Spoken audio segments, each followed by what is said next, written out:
All right, so when us older Americans hear phrases like 6'7", Riz, or no cap, which I actually learned what that was this week from Nate, they may wish there was a special dictionary designed around the language of Gen Z. But the writer behind this Free Press piece does not share this mindset. She writes, quote, maybe it's the Gen X in me, but I don't care if the coveted 18 to 34-year-old demographic likes me because they don't know much yet. Writer and comedian Bridget Phetasy joins us now to talk more about this. And we should note, of course, that the Free Press and CBS News are both owned by Paramount Skydance. So, Bridget, when you wrote this article, I sent it around to all of our producers. I'm like, we got to get her on the air to talk about this because I am feeling this as a fellow Gen Xer. And in the piece, you criticize Gen Z for saying that their attention spans have been, quote, dissolved by short-form content. And in the piece, you also insist that the algorithms have made too many of us hacks. I want you to tell us, or the audience, why you feel this way and how you think we can maintain our individuality. Well, hi, thanks for having me. It works in both directions, I think. So not only are the young kids being radicalized by these algorithms, that there also is audience capture. So a lot of people who have big platforms, they have podcasts, they suddenly start seeing what the young people are liking, and then they chase those likes. It slowly moves you in a direction while it's also slowly moving an audience in the direction.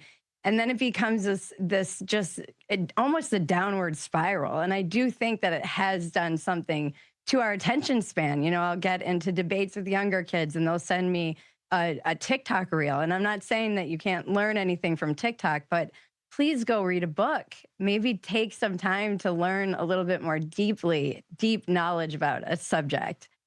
I mean, that is totally fair. Yeah. Okay. Yeah. I do worry that if it's I don't care what they think, what the youngins think. It's kind of that sort of older manager that you have where you're like, okay, you're going to be phased out if you sort of don't connect. That's where I get concerned. But I want to read a quote I thought was interesting from your article. You state, "You cannot reason a 23-year-old out of positions they were algorithmically radicalized into. You're not going to win them over by learning their slang and nodding along with their worst impulses." Amen to that. All you will do is lose yourself. But I think that the contrary is people will say, okay, well, now you could have generations that just stop talking to each other if you don't try and do that. So what's your perspective on that?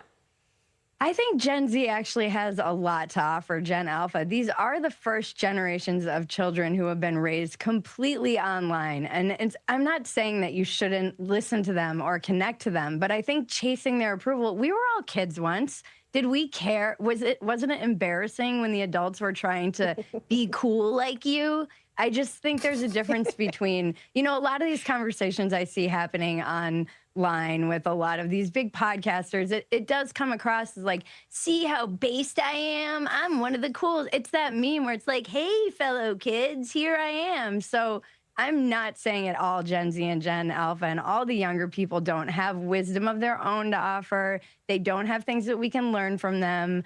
I am saying that we shouldn't be so concerned with being cool for them or them liking us, because inherently they're going to try and differentiate themselves from the older generations. That's what younger generations do. Also, all 20-year-olds think that they know everything. That's exactly normal. That's a normal thing for 20-year-olds to feel. And then you get, hit with life and you learn that you actually don't. And those old folks had some wisdom that you can now learn from. Yeah, no, that's an excellent point. I do think, and I think that's what I also came away with from your piece, which is that there are some things that we can learn from this younger generation and the generation that is following, because they do have a different way or a fresh way of looking at the world we live in today. We didn't grow up with a lot of the technology and those algorithms that you're talking about, and some of us are still, not me, not this guy who's down and hip and based, but like a lot of us are still. Vlad's not mid. Don't worry, Vlad's not mid. I'm not mid. No cap. But I think that what I mean is that they understand certain aspects about our society and those algorithms that we don't, that we're still struggling. Whereas, as you point out, Bridget, there are things that they can also learn from us, because we You're right. Like when somebody was like, dude, I was at Woodstock, we were like, who cares? I'm going to check out Nirvana while you were watching Sha-Na-Na. Like, give me a break, right? Like, so I understand that this is an inherent tension that exists between generations, but I appreciate the idea that we can learn. There is a reciprocal understanding that can happen there between all generations. Yeah, they're so. There's a great book coming out, Girls by Freya India, and I'm reading it, and I have been a little bit dismissive of the younger generation, like, oh, you were all adolescents, we all felt awkward. And reading her book is amazing because it makes me realize, no, I didn't have to come of age online. I didn't have to go through that awkwardness publicly. I didn't have every part of my being torn apart and commodified, basically, and then sold back to me in an algorithm. And look, there are billions of dollars put into these algorithms to move us in one direction or another. And to think that we're just going to be able to outsmart these things that have so much money and genius behind them is a little bit silly. And that is something that we can learn from Gen Z, Gen Alpha, is how they have managed to navigate this. Because when you look at boomers dealing with the internet, it is, they're getting one-shotted, or as the kids say. The algorithm. I feel like the stuff. algorithms have hurt boomers more than they've hurt Gen Oh, Z, yeah. right? Definitely. Look at the world that we're in. Real quick, because I know you got to go, guys, but do you think, I'm low-key jealous of the fact that this generation can actually make a lot more money than I can by being a part of these algorithms, by becoming like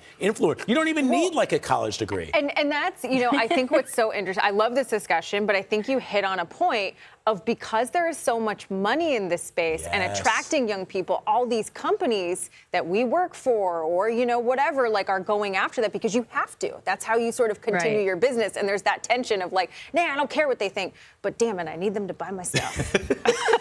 Yeah, it is an attention economy, literally. Yeah. So, yeah, that tension is very real for everybody in this space, including me. Yeah. Bridget, this is such a great chat. Please come back anytime you write something for the Free Press. We'd love to have you. Thank you for having me. Yeah, it was great.